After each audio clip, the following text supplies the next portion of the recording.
We were out doing a training row for the World Championships, and we just got back to the shore, thankfully, and McLean had just got out of the skiff and then he collapsed. I kind of looked at him initially and he was very grey, and my immediate thought was this could possibly be a cardiac arrest.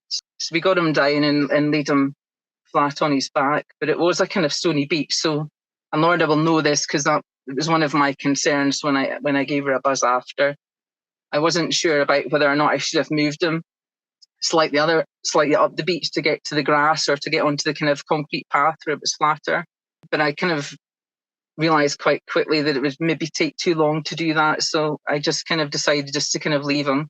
I started to do all my checks on him. So I remembered to do, thanks to Lorna's training, all the doctor ABC bits, which I guess was probably a worry for me and probably is for a lot of other responders. You know, when you are maybe called upon, will you actually remember what to do? There was a lady kind of passing by, so we got her to phone 999, and then realising it could possibly be a cardiac incident, I sent one of the other rowers up to see if we could get the defib. So I started off with the 20 chest compressions. Alison was happy to help me.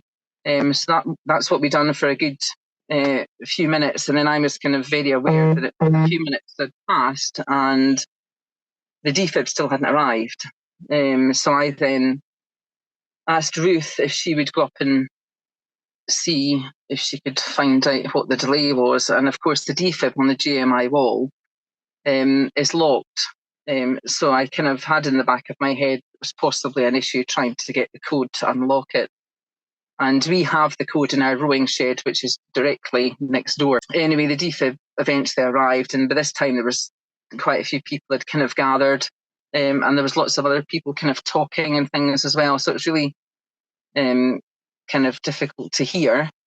But one of the lessons I learned from that was, because I didn't have my kind of fluorescent cardiac responder jacket on, a lot of people probably just assumed that I didn't really know what I was doing. So they were kind of trying to tell me what to do. So there was quite a bit of kind of shouting, and there was one fella actually said, you need to stop doing CPR because he's breathing. But because of all the training I'd done with Lorna told us all about agonal breathing. So I'd realised that was what was happening with McLean. But at this point, one of the other rowers had kind of come along, and again, I was aware because of what Lorna had said to, try not to get the defib wet. So I'd asked Jackie to kind of hold it on her lap type thing so it wasn't lying on the kind of wet beach in case that affected the kind of working of it. The defib then started to do its stuff, and to cut a long story short, it was 3 shocks that McLean had got, and we were doing kind of CPR for about 20 minutes before the ambulance arrived. And just as the ambulance arrived and people were kind of coming down the beach, McLean had started to kind of, I wouldn't say breathe normally, but he had a pulse. He was kind of breathing. Claire being Claire, and Claire picking up the baton when I went down saved my life. There's no question of that. And her organisation of the crew contributed to my being here now. So the first 2 events, if you like, from the moment of my cardiac arrest, where I was in the right place, totally randomly, at the right time, with the right people and the right piece of equipment. I couldn't be a luckier human being. I can't thank Claire enough. Claire is the catalyst to all this taking place. Without Claire being there, I wouldn't have had the defib brought down. Nobody would have known about CPR, not in the timescale I needed to be revived in. That wouldn't have happened. So, like I say, I can't repay Claire. All I can do is carry the message for CPR and defibs. Well, cardiac responders, as you're aware, are completely now under the Scottish Ambulance Service umbrella. Previously, we'd been a project with the Sandpiper Trust. So from 2016 to 2020, it was a project with the aim, obviously, to improve out-hospital cardiac arrest in remote and rural locations. So initially in project phase, it was in Grampian, but it's now to be developed throughout Scotland.